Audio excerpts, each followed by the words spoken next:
In this video, we're going to go directly into the Adobe Connect meeting room and explore the layout, pods, and settings. Once you've created your room, you have the option to join the meeting. Once you enter the room, you're greeted with the pods layout. These squares allow you to load information and manage different aspects of your Adobe Connect virtual classroom. Each pod is titled in the upper left corner. For example, this is the Share, Video, and Attendees pod. Additional pods can be loaded from the Pods menu. The first thing you'll want to do when you enter a room is to make sure that your audio and video are correctly configured. To configure your audio, there's an audio setup wizard under your meeting menu. Go to Meeting, Audio Setup Wizard. This takes you through the basic steps to make sure that your audio is working correctly. I can click Next to proceed. This next step will test my speakers.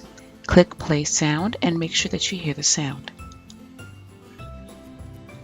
If you hear the sound successfully, you can click Next to proceed.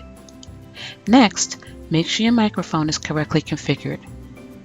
You'll want to make sure that the device that you're using for your microphone shows up and is chosen in the list.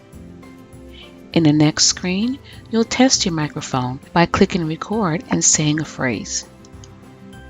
If you get a Flash Player settings, you can allow the Flash Player to access your microphone. Now test your recording. If you hear the recording successfully, you can click Next. This next screen will test the silence. Make sure your area is quiet and then click Test Silence. Once you've done that, you can click the Next button. The last screen tells you that you've successfully completed your audio setup and gives you a brief overview of your audio settings. If everything is successful, you can click Finish. When you're ready to start your meeting, you'll want to activate your microphone by clicking the microphone button to connect your audio. You'll know that your microphone is working because you'll see this display next to the microphone icon. Next, your video. If you plan to use your webcam during the presentation, you can click Start My Webcam in your video pod, or you can click Start My Webcam in the menu.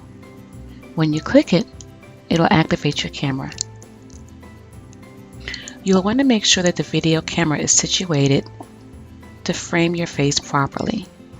Your meeting attendees won't see what's going on until you click the Start Sharing button. Once you click Start Sharing, now your attendees will be able to see you. To stop sharing the webcam, you can click the Stop My Webcam button. As students enter the room, you can control whether or not they have access to their own microphone. Under the Audio menu, you can choose Microphone Rights for Participants. By clicking this option, it grants microphone access to everyone in the room. If they speak, you'll hear them.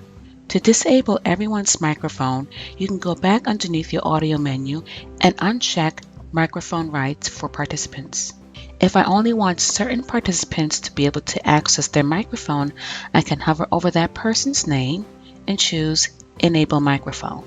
Now only they have access to their microphone. The same thing goes for video. I can grant webcam access to everyone, or I can grant webcam access to only certain individuals. If an individual forgets to turn off the webcam or mute their audio, I can do it for them. So remember, you have complete control over the audio and video configuration and settings in your room for you, your participants, and your presenters.